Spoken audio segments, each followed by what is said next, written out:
জাতীয় মসজিদে জাতীয় কোনো ইস্যু নিয়ে কেউ আসে না। জাতীয় মসজিদ জাতীয় কোনো ইস্যু নিয়ে এখানে কোরআন সুন্নাহর আলোকে শরীয়তের আলোকে এই বিষয়ে আমাদেরকে গাইড দেন, এই কথা বলার জন্য এখানে কেউ আসে না।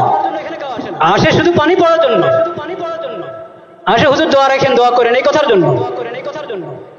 এই কথার জন্য আসে না যে জাতিসংঘের দপ্তর ঢাকাতে তাদের অফিস করার জন্য, দপ্তর করার জন্য কথা উঠছে, এটা কি আমাদের জন্য ঠিক হবে? হুজুর কোরআন সুন্নাহর আলোকে একটু বলেন।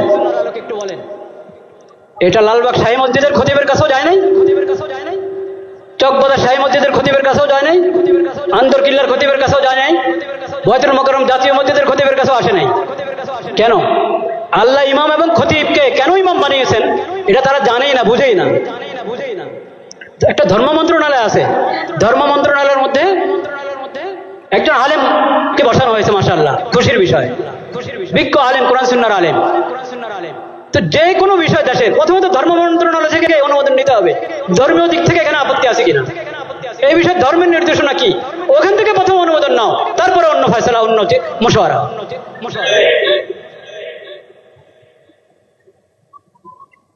লজ্জা মরে যাওয়া উচিত বাংলাদেশিদের যে তাদের কাছে কোরআন হাদিস থাকতে, নবীজির সিরত থাকতে, তাদেরকে মানবতা শিখাতে আসতে পশ্চিম দেশ থেকে।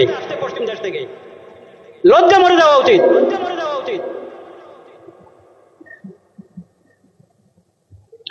আমরা আল্লাহকে সাক্ষী রাখছি, আমরা এসব অপকর্মের সঙ্গে বিলকুল আমরা সম্পর্কযুক্ত না।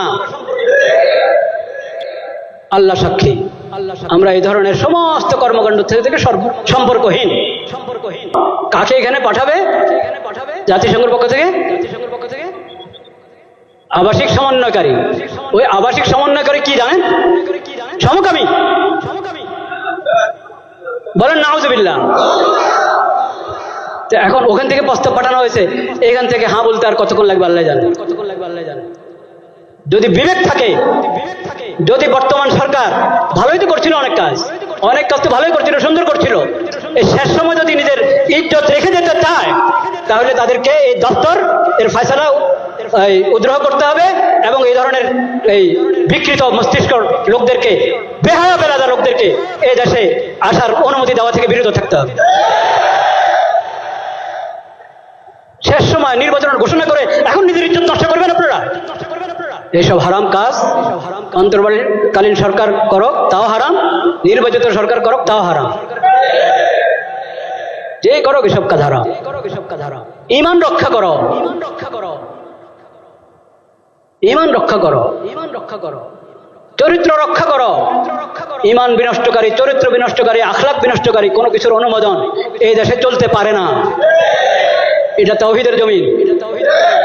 আল্লাহ তাআলা হেফাজত করেন।